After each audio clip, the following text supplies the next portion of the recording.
అందరికీ నమస్కారం. ఆంధ్రప్రదేశ్లో గత 15-20 రోజులుగా ఒక సంఘటన జరుగుతుందండి. రోజుకొక నాయకుడు రావటం, గుంటూరులో ప్రెస్ మీట్ పెట్టడం, ఇదంతా రొటీన్ అయిపోయిందని చెప్పి ఈరోజు వెరైటీగా ఆ జైలు నుంచి వచ్చిన నాయకుడు వైజాగ్ వెళ్ళి ఒక బ్రేక్ఫాస్ట్ మీటింగ్ అంటూ వాళ్ళ పార్టీ నాయకులను కలిసి అక్కడ కూర్చొని ప్రెస్ మీట్ పెట్టాడు వెరైటీగా. అంటే రోజు గుంటూరు అంటే కనుక జనాలు కాండ్రించి మొహాన వస్తున్నారని చెప్పి, ఎందుకురా స్వామి రోజు మాకు ఈ దరిద్రం ఏంది, ఏమైనా స్వాతంత్ర సమరయోధుడా, లేదంటే గనక ప్రజా ఉద్యమాల్లో పోరాటం చేసి ప్రజల కోసం పోరాడి ఏమైనా జైలుకి వెళ్ళి వచ్చాడా, ఇతని కోసం రోజుకు ఒకటి రావటం ఏంది, పరామర్శించడం ఏంది, ఏం జరిగిందని అని చెప్పి జనాలందరూ కాండ్రించి మొహాన్ని వస్తున్నారని చెప్పి ఫర్ ది చేంజ్ ఇవాళ వెళ్ళి వైజాగ్లో టిఫిన్ తిని ప్రశాంతంగా అక్కడ ప్రెస్ మీట్ పెట్టారండి. ఆ వ్యక్తి ఎవరో కాదు, అంబటి రాంబాబు. ఏం చేశాడండి? అతను మాట్లాడిన మాటల్లో తప్పు లేదని అతను చెప్తున్నాడండి. అతను మాట్లాడిన మాటల్లో తప్పు లేదు అంటున్నాడు కాబట్టి అతను మాట్లాడిన మాటలు ప్రజలకి ఇంకొకసారి వినిపిస్తానండి.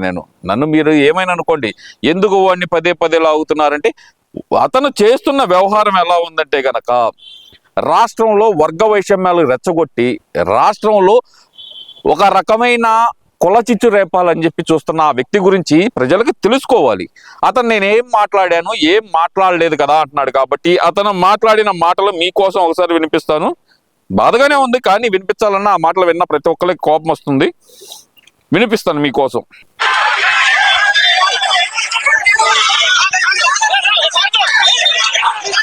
ఒకవైపు పోలీసులు పో అని అరుస్తున్నా సరే కారాప్ మాట్లాడే మాటలు.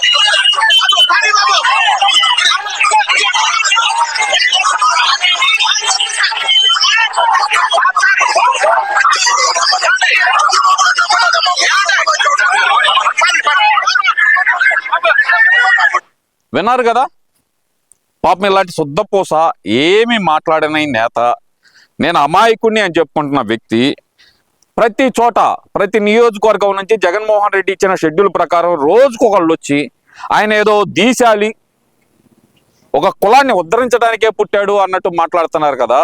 ఆ కులం గురించి ఆయన ఎంత నీచంగా మాట్లాడాడు, అదే కాపుల గురించి, కాపు సోదరుల గురించి ఎంత నీచంగా మాట్లాడాడో కూడా మనకు అందరికీ తెలుసు, ఆయన వీడియోలు ఉన్నాయి.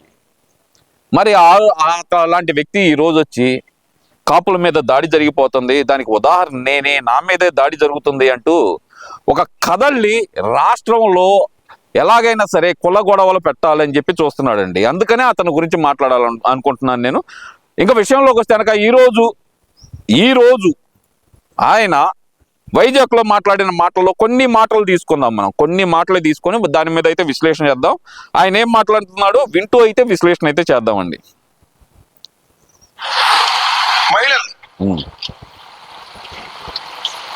ఇది ఎక్కడికి పోతుంది రాష్ట్రం? మీరు కులాలను రెచ్చగొడుతున్న మీరా మేమా? కులాలను రెచ్చగొట్టి ఏం సాధిద్దామని అనుకుంటున్నారు మీరు? ఇప్పుడు నువ్వు వాగిన వాగుడికి నీ మీద దాడి జరిగింది, కానీ అంతకు ముందర నీ మీద ఎప్పుడు దాడి జరగలేదే. నువ్వు వాగిన వాగుడికి గతంలో కోడెల గారి మీద నోరు జారావు, ఆ రోజు దాడి జరిగింది నీ మీద. ఇప్పుడు చంద్రబాబు నాయుడు గారి మీద నోరు జారావు, దాడి జరిగింది నీ మీద. నువ్వు ప్రశ్నించవయ్యా. వ్యంగ్యంగా ప్రశ్నిస్తావా, ఎలా ప్రశ్నిస్తావో ప్రశ్నించు, ప్రభుత్వాన్ని ప్రశ్నించు. ప్రజలకు ఇస్తా అన్న ఈ హామీ నెరవేర్చలేదు, ఎందుకు నెరవేర్చలేదు అని చెప్పి ప్రశ్నించు. దానికి ఎవరు దాడి చేయరు. అమ్మ ఆలి బూతులు తిడితేనే దాడి చేస్తారయ్యా. ఇక్కడ కులం మీద దాడి జరగల, కులాన్ని భయంకరంగా తిట్టిన నీ మీద దాడి చేశారు. నువ్వు ఏదో ఈ రోజు కాపుల మీద దాడి జరిగిందని మాట్లాడుతున్నావే, అదే కాపుల గురించి ఎంత నీచంగా నువ్వు మాట్లాడావు అది గుర్తుకు రాదు మళ్ళీ మనకి. చంద్రబాబు నాయుడు గారు, మీ పతనం ప్రారంభమైంది గుర్తుపెట్టుకోండి. శాశ్వతంగా మీరే అధికారంలో ఉంటాను అనేటువంటి భ్రమ నుంచి బయటకు రండి. ఈ చివరి నుంచి ఆ చివరి వరకు చర్చ జరుగుతా ఉంది వాళ్ళ రాష్ట్రంలో. ఇంత అన్యాయం జరుగుతా ఉంది, అక్రమం జరుగుతా ఉంది అనే విషయం మీద ఇప్పటికైనా పునరాలోచించుకోమని మనం చేస్తున్నాం. ఎక్కడ చర్చ జరుగుతుంది? మీ వైసీపీ నాయకుల మధ్యలోనా చర్చ జరుగుతుంది? ప్రజల్లో అయితే చర్చ జరగట్లా. అరే ఎన్నాళ్ళకి తెలుగుదేశం పార్టీ నాయకులకి కార్యకర్తలకి పౌరుషం వచ్చిందిరా బాబు. ఎన్నాళ్ళు తలకాయ ఉంచుకొని ఉన్నారు. వాళ్ళు ఎన్ని మాట్లాడినా ఎన్ని బూతులు తిట్టినా తలకాయ ఉంచుకొని ఉన్నారు. కానీ ఈసారి కార్యకర్తలకు కొంచెం పౌరుషం వచ్చింది.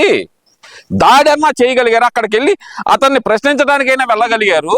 దాడి చేయడం కాదండి, అసలు ప్రశ్నించడానికి వెళ్తే కనుక లోపల నుంచి కొంతమందిని పెట్టుకొని బూతులు తిట్టించిన ఘనత, మహిళల జాకెట్లు పట్టుకొని లాగిచ్చిన ఘనత అంబటి రాంబాబుది. కొన్ని వర్గాలను అడ్డం పెట్టుకొని.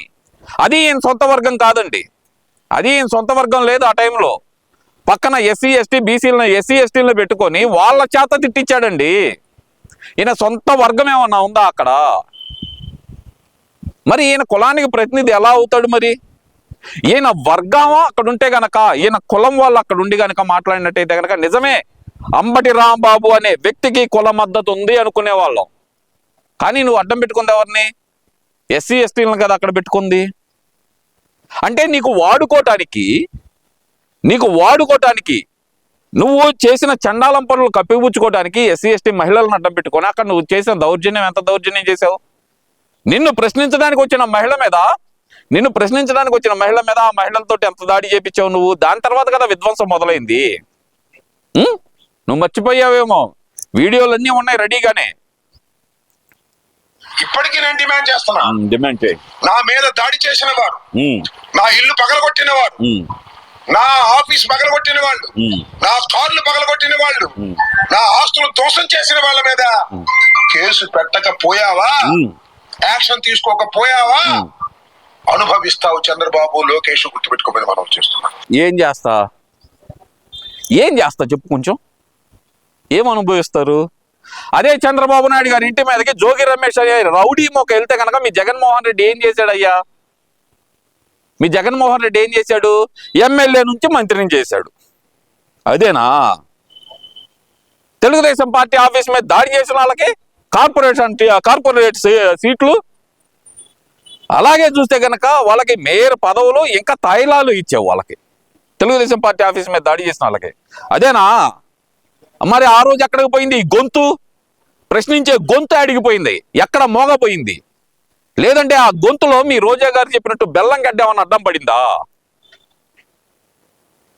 లేదంటే కనుక ఏదైతే భారతీ సిమెంట్ ఏమన్నా అడ్డం పడిందా గొంతులో? ఆ రోజు గొంతు పూడుకుపోయిందా నీదా? ఆ రోజు అయ్యా జగన్మోహన్ రెడ్డి, కొంచెమైనా సిగ్గు శరం ఉందా నీకు? చంద్రబాబు నాయుడు గారి ఇంటి మీద దాడి చేసిన వ్యక్తికి నువ్వు మంత్రి పదవి ఎలా ఇస్తావు అని చెప్పి ఎందుకని అడగలేకపోయావు mister Ambati Rambabu? Party office మీద, తెలుగుదేశం పార్టీ ఆఫీస్ మీద దాడి జరిగినప్పుడు ఆ దాడి చేసిన వాళ్ళకి కార్పొరేటర్ సీట్లు ఎలా ఇచ్చావు జగన్మోహన్ రెడ్డి అని చెప్పి ఆ రోజు ఎందుకు అడగకపోయావు? భారతీయ సిమెంట్తో గొంతు ఏమన్నా పొడుగుపోయిందా నీకేమన్నా?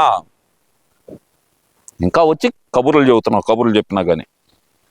ఇంటెన్షనల్ గా కేసులు లేకుండా చేస్తున్నారు మీరు ఈ రాష్ట్రంలో, అనుభవిస్తారు మీరు. గుర్తుపెట్టుకోండి. ఆ పీకినావులకి నా నినాదం ఇదే. నా మీద ఎవరైతే దాడులు చేశారో, ఎవరైతే అన్యాయం చేశారో వారి మీద కేసు పెట్టకోకుండా మీరు ఇలాగే ఉంటే దీనికి మూల్యం చెల్లించక తప్పదని మనం చేస్తున్నాం. ఇవాళ కాబట్టి రేపు కాబట్టి ఎక్కడికి పోరు మీరు. నువ్వు ఎక్కడికి వెళ్ళిపోతా? మీరు భయపడితే భయపడటానికి సిద్ధంగా లేవు, ముండికి వేసి కూర్చున్నామని కూడా మనం చేస్తున్నాం. నిన్ను భయపడమని ఎవరు చెప్పినారా బాబు? సక్రమంగా బతకమని చెబుతున్నారు, భయపడమని ఎవరు చెప్పట్లా. సక్రమంగా బతకమని మాత్రమే చెప్పారు నీకు. నిన్ను ఏదో భయపెట్టాలని కాదు, నిన్ను క్షమాపణ అడగటానికి మాత్రమే వచ్చారు అక్కడికి. ఇంకో మాట కూడా అన్నాడండి, తెలుగుదేశం పార్టీ కాపు నాయకులు కూడా చెప్పారంట. ఎవరా కాపు నాయకులు? ఒకళ్ళ పేరు చెప్పు నువ్వు దమ్ముంటే. మేము దాడి చేయడానికి రాలేదు, అక్కడ దాడి జరుగుతుంటే ఏందండి ఇలా దాడి చేస్తున్నారని అడిగాను, మమ్మల్ని వెళ్ళిపోమన్నారు అని చెప్పావు కదా. తెలుగుదేశం పార్టీలో ఉన్న కాపు నాయకులు ఎవరు? ఆ కాపు నాయకుడి పేరు చెప్పబోయా? సొల్లు కబుర్లన్నీ చెబుతా కూర్చుంటావు, సొల్లు కార్చుకుంటా. ఎర్ర బుక్కులు, పిచ్చి బుక్కులు మమ్మల్ని ఏమి చేయలేవని కూడా మనం చేస్తున్నాం. ఇంతగానే ఏం చేస్తారు మీరు? జైల్లో పెట్టారు, పోలీసుల చేత కొట్టించడానికి ప్రయత్నం చేశారు, ఒక కేసులో మీరు కేసులో పెట్టారు. ఇంతకన్నా ఏం చేస్తారు మీరు? ఇంతకన్నా చేసి దొరికితే మీరు చంపేయాలి అంతేగా. దానికి కూడా సిద్ధపడి ఉన్నాం అనేది కూడా ఈ సందర్భంగా నేను చెప్పదలుచుకున్నా. చంపేయాలా? ఏం జగన్మోహన్ రెడ్డి ఏమన్నా 2029 ఎలక్షన్ కోసం నీకోసం ఏమన్నా వెయిట్ చేస్తున్నాడా ఏంటి? అర్థం కావట్లేదు. ప్రతిసారి నన్ను చంపేస్తారు అంటున్నావు. 2029 ఎలక్షన్లకి నేను ఏమన్నా వాడుకుంటానని చెప్పాడా? మాకైతే అవసరం లేదు. ఈ ప్రభుత్వానికి ప్రజలకైతే నీతో పని లేదు అసలుకి. అవునా, జగన్మోహన్ రెడ్డికి ఏమన్నా అవసరం ఉందో నీతోటే, మాకైతే తెలియదు. వెళ్ళి తర్వాత సంగతి తర్వాత చూసుకో. అయినా సరే ఎవరైనా సరే అరవటానికి వచ్చిన కుక్కని ఛాయ్ అని తరుగుతారే కానీ కర్ర తీసుకొని కొట్టి సంపరరా స్వామి, తెలుసుకో ముందల. అరిసే కుక్కని తరుగుతారు అంతవరకే, సంపరో, గుర్తుపెట్టుకో. కాబట్టి నారా చంద్రబాబు నాయుడు గారు, లోకేష్ గారి పరిపాలనలో చాలా దురదృష్టకరమైనటువంటి సంఘటనలు సంవత్సరంలో 2 సంవత్సరాల లోపే జరుగుతా ఉన్నాయి. దీన్ని ఖచ్చితంగా మూల్యం చెల్లించాలి ఈ ప్రభుత్వం ఈ సందర్భంగా మనవి చేస్తూ, మరొకసారి ఉత్తరాంధ్ర నుంచి నాకు బలంగా, మద్దతుగా, ప్రేమతో, అభిమానంతో, వాలంటరీగా ఎవరు పిలవకోకుండానే కాపు సమాజం మొత్తం కదిలి వచ్చినందుకు నిజంగా నా జీవితాంతం రుణపడి ఉన్నాను ఈ సందర్భంగా మనవి చేస్తున్నా. ఎందుకంటే కష్టం వచ్చినప్పుడు తెలుస్తుంది మిత్రులు ఎవరు, శత్రువులు ఎవరు. కష్టకాలంలోనే పలకరిస్తారు. నా కష్టంలోనే నాకు తోడుగా ఉన్న బంధువులు మీరందరూ అని కూడా ఈ సందర్భంగా మరొకసారి నా హృదయపూర్వకమైనటువంటి ధన్యవాదాలు వారికి తెలియజేసుకున్నాను. ఇప్పుడు ధన్యవాదాలు తెలుపుతున్నావు. నీకు వచ్చింది కాపు సోదరులే అని ఎలా తెలుసు? నాకు తెలుసు అక్కడ వచ్చింది కార్లు, 42 కార్లు వేసుకొని వచ్చారు. కారుకి 2 గాడికి వచ్చారు. మొత్తం ఒక 80 మంది వచ్చారు. ఆ రోజు 80 నుంచి 100 మంది మధ్యలో వచ్చారు. ఆ వచ్చిన వాళ్ళలో కారు డ్రైవర్లు ఏ కష్టాలు అయ్యా? ఎవరు కార్లు వేసుకొని వచ్చారు? అద్దె కార్లు వేసుకొని వచ్చారు. ఒక కార్లు అయితే 2 కూడా లేరు అనుకో. వచ్చిన వాళ్ళకి రాను పోను ఆయిల్ ఖర్చులు బొక్క తప్పితే అక్కడ ఏమి లేదు. రమ్మంటే ఎవరు రాను కూడా రాలా. ఎందుకు ఆ నోరు జారాడు, తిట్టాడు కాబట్టి అయిపోయింది అంతటితో అని చెప్పి వదిలేశారు. ఇదంతా ఒక ఎత్తు అయితే కనుక ఇప్పుడు ఒక బులుగు మీడియా ప్రతినిధి అడుగుతాడండి. ఇప్పుడు ఒక బులుగు మీడియా ప్రతినిధి ఒక క్వశ్చన్ అడుగుతాడు. ఆ క్వశ్చన్ ఏంటంటే గనక తెలుగుదేశం పార్టీ అధికారంలో ఉన్నప్పుడు మాత్రమే కాపుల మీద దాడులు ఎందుకు జరుగుతున్నాయని చెప్పి ఒక బులుగు మీడియా ప్రతినిధి అడుగుతున్నాడు. దానికి మనం సమాధానం చెబుదాం. అంబటి రాంబాబు ఏం సమాధానం చెబుతాడు వింటూ అయితే దానికి కూడా విశ్లేషణ అయితే చేద్దాం. అధికారంలో ఉన్న ప్రతిసారి కూడా కాపులు టార్గెట్ చేసుకుంటుంది. తప్పకుండా రంగా గారు అవ్వచ్చు, రేపు అమర్ గారు అవ్వచ్చు, ధర్మశ్రీ గారు అవ్వచ్చు. ఇటువంటి దాడులు ఏ విధంగా అయ్యా బులుగు మీడియా ప్రతినిధి, తెలుగుదేశం పార్టీ అధికారంలో ఉన్నప్పుడు కాపుల మీద దాడులు జరుగుతున్నాయి అని చెప్పి మాట్లాడుతున్నావే, ఓకే కాసేపు అదే అనుకుందాం. వంగవీటి రంగా గారి గురించి మాట్లాడారు కాబట్టి అలాంటి మహోన్నతమైన వ్యక్తి గురించి మాట్లాడే అర్హత మీకు లేదు. ఎందుకంటే ఆయన ఒక కులం ఘాటిని ఎందుకు కట్టేస్తున్నారయ్యా? ఆయన కులాలు అతీతంగా పనిచేశాడు. ఆయన చేసుకుంది కమ్మ వాళ్ళనయ్యా స్వామి. ఆయన కులం అంట కడతారేంది, కుల పిచ్చి అంట కడతారేంది అయ్యా వంగవీటి రంగా గారికి? ఆయన చేసుకుంది ఒక కమ్మ మహిళనయ్యా. ఏ కాలంలో ఉండారా స్వామి మీరంతా? ఇంకా కులాల గొడవలు రెచ్చగొట్టాలని చూస్తే కనుక ఇది జన్జీ కాలం ఇది. కులాల కుంపట్లో పట్టడానికి ఎవరు సిద్ధంగా లేరు. దానికి మన అంబటి రాంబాబు మాట్లాడుతున్న మాటకి మనం కౌంటర్ ఇద్దామండి. దానికి మీరు గుర్తుపెట్టుకోండి, వంగవీటి మోహన్ రంగారావు గారు తెలుగుదేశం ప్రభుత్వం అధికారంలో ఉన్నప్పుడు ఆయన నిరాహార దీక్ష చేస్తున్నప్పుడు దారుణంగా హత్య చేశారు. ఎవరు హత్య చేశారు? తెలుగుదేశం గూండాలు హత్య చేశారు. ఓకే, ఎవరు సహాయం చేశారు? పోలీస్. చాలా మంది కుర్రోళ్ళకి తెలియకపోవచ్చు, అమర్ లాంటి కుర్రోళ్ళు ఇంకా అవగాహన లేకపోవచ్చు. అమర్ లాంటి కుర్రాళ్ళు అయితే కనుక అప్పుడు ఇంకా నెక్కర్లు వేసుకోకుండా గంట ఊపుకుంటా తిరుగుతున్నాళ్ళు, వాళ్ళకి అవగాహన ఉండకపోవచ్చు. కాకపోతే మా పెద్దవాళ్ళు దగ్గర నుంచి చూసిన వాళ్ళు చెప్పింది నేను కూడా చెబుతా. ఆ గంట ఊపుకొని తిరిగే వాడి గురించి మాకు వద్దులే కానీ మేము చెబుతాం దాని గురించి. మాతో పాటు శాసనసభ్యులు చేశారు, మంత్రిగా కూడా చేశారు. మేము ఎమ్మెల్యేగా ఉన్నప్పుడు గురునాథరావు గారు నాకు చాలా మిత్రులు, వారికి తెలుసు. మేమందరం కళ్ళారు చూసాం, కళ్ళారంటే విన్నాం. పోలీసులు ఇప్పుడు బయటపడ్డాడండి. ఇన్నాళ్ళు ఏం చెప్పాడు? నేను రంగా అనుచరుణ్ణి. రంగా తర్వాత వంగవీటి మోహన్ రంగా తర్వాత కాపు కులాన్ని ఉద్ధరించడానికి పుట్టింది నేనే అంటున్నావు. వంగవీటి మోహన్ రంగా గారు ఏ రోజు తన కులం కోసం పోరాడలా, మంచి కోసం, సమాజంలో మంచి కోసం, చెడును తెగ నరకటం కోసం మాత్రమే పోరాడారు. ఇది నేను ఫస్ట్ నుంచి చెబుతాను. నేను ఇదే మాట చెబుతాను, ఇదే స్టాండ్ మీద ఉంటాను. వంగవీటి మోహన్ రంగా గారు చేసుకుంది ఒక కమ్మ మహిళని. ఆయన కుల అహంకారం లేదు, కుల పిచ్చి లేదు ఆయనకి. మంచి అక్కడుంటే రంగా అక్కడ ఉండేవాళ్ళు. ఇప్పుడు ఏమన్నావు? రంగా అనుచరుణ్ణి అన్నావు. మరి రంగా అనుచరుడు అయితే ఆయన నిరాహార దీక్ష చేస్తుంటే ఏ రెల్లు తుప్పల్లో పనుకున్నావయ్యా మిస్టర్ అంబటి రాంబాబు నువ్వు?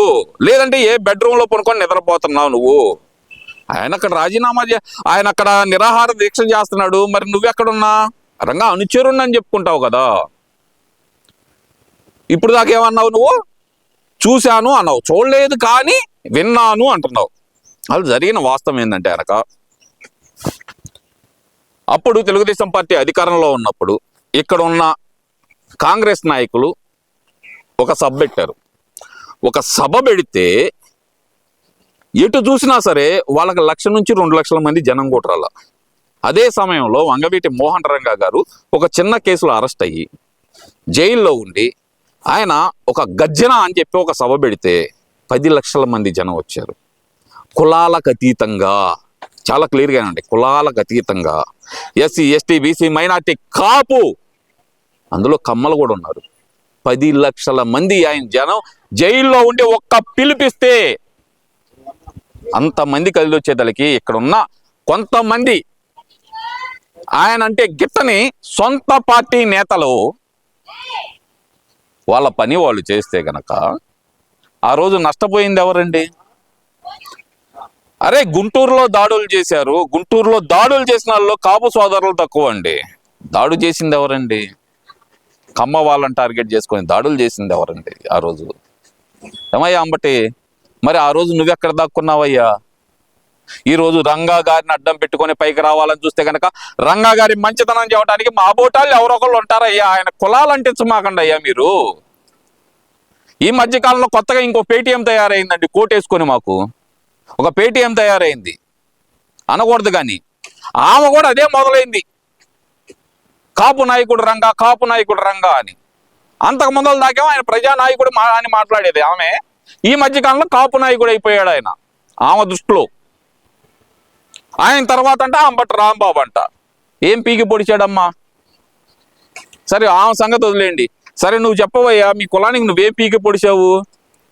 జగన్మోహన్ రెడ్డి అంతకుముందు చంద్రబాబును ఓబీసీ రిజర్వేషన్లో రాష్ట్ర ప్రభుత్వం ఆ 10% అదర్ బ్యాక్వర్డ్ క్యాస్ట్లు ఎవరైతే ఉన్నారో వాళ్ళకి 10% రిజర్వేషన్ కల్పిస్తే దాంట్లో 5%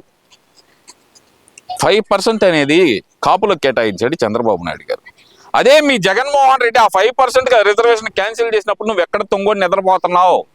ఆ రోజు నీ నోరు ఎందుకు లేగలేదు? భారతీయ సిమెంట్ ఏమన్నా గొంతులో కుక్కున్నావా? మరి ఈ రోజు కులం గురించి ఎందుకు మాట్లాడుతున్నావు పదే పదే? అందుకే చెప్పేది, ఇలాంటి వ్యక్తుల్ని నమ్మి దయచేసి ప్రతి ఒక్కరికి కాపు సోదరులకి దండం పెట్టి చెబుతున్నా, ప్రతి ఒక్క కాపు సోదరులకి దండం పెట్టి చెబుతున్నా, ఇలాంటి వ్యక్తిని నమ్ముకుంటే కనుక కుక్క తోక పట్టుకొని గోదావరి ఈదినట్టే ఉండిద్ది. అవును, నేను కుక్క తోకనే అంట, ఎందుకంటే ఆయనే చెప్పాడు కదా, అంబటి రాంబాబు అనే కుక్కకు కూడా ఒక రోజు వచ్చిద్దని. ఆ కుక్క తోక పట్టుకొని గోదావరి ఈత్తారో, పవన్ కళ్యాణ్ అని చెప్పి సింహం ఉన్నాడు, ఆ సింహం వెనకాల నడుస్తారో మీ విజ్ఞతకే వదిలేస్తూ ఉంటా మరి.